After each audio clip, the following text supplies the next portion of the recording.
നമ്മൾ ഈ മുറിയുടെ ഏത് ഭാഗത്ത് നിന്നാലും ചിത്രത്തിരുനാൾ മഹാരാജാവ് നമ്മുടെ മുഖം നോക്കുന്നത് മാതിരി നമുക്ക് തോന്നും.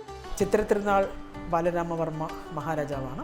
ഈ പെയിൻറ്റിങ്ങിൻ്റെ പ്രത്യേകത എന്താണെന്ന് വെച്ചാൽ ചിത്രകാരൻ തന്നെയാണ്, അത് വരച്ച ആൾ തന്നെയാണ്.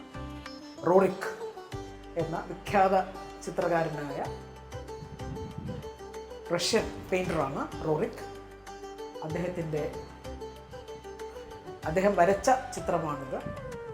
ചിത്രത്തിരുനാൾ ബാലരാമവർമ്മ മഹാരാജാവിൻ്റെ ഈ ചിത്രം തിരുവിതാംകൂർ സർവകലാശാലയുടെ സ്ഥാപകനും കൂടിയായ ചിത്രത്തിരുനാൾ ബാലരാമവർമ്മ മഹാരാജാവിൻ്റെ സ്മരണയ്ക്കായി ഏറെക്കാലം സെനറ്റ് ഹാളിൽ ഉണ്ടായിരുന്നു. പിന്നീട് ഇത് പരിപാലിക്കുന്നതിൻ്റെ ഒരു ബുദ്ധിമുട്ട് സർവകലാശാലയ്ക്ക് തോന്നുകയും ഈ ചിത്രം രാജകുടുംബത്തെ തന്നെ തിരികെ ഏൽപ്പിക്കുകയും ചെയ്തു. ഇപ്പോൾ അവിടെ സെനറ്റ് ഹാളിൽ ഉള്ളത് ഈ ചിത്രത്തിൻ്റെ ഒരു പകർപ്പാണ്. ഈ ചിത്രത്തിന് മറ്റൊരു പ്രത്യേകതകൾ കൂടിയുണ്ട്. ഈ ചിത്രത്തിൽ 3D ഇഫക്റ്റ് നമുക്ക് കാണാൻ സാധിക്കും. നമ്മൾ ഈ മുറിയുടെ ഏത് ഭാഗത്ത് നിന്നാലും ചിത്രത്തിരുനാൾ മഹാരാജാവ് നമ്മുടെ മുഖം നോക്കുന്നത് മാതിരി നമുക്ക് തോന്നും.